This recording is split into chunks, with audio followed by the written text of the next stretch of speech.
Ang kasaganaan ng Ebanghelyo.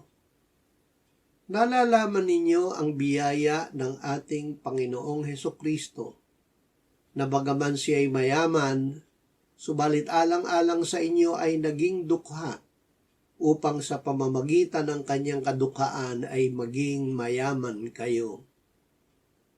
Kaya ng Diyos na pasaganain ang lahat ng biyaya sa inyo, upang sa pagkakaroon ninyo ng sapat sa lahat ng bagay, ay palagi kayong sumagana sa bawat mabuting gawa.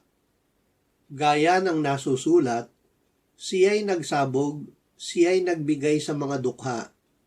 Ang kanyang katuwiran ay nananatili magpakailanman.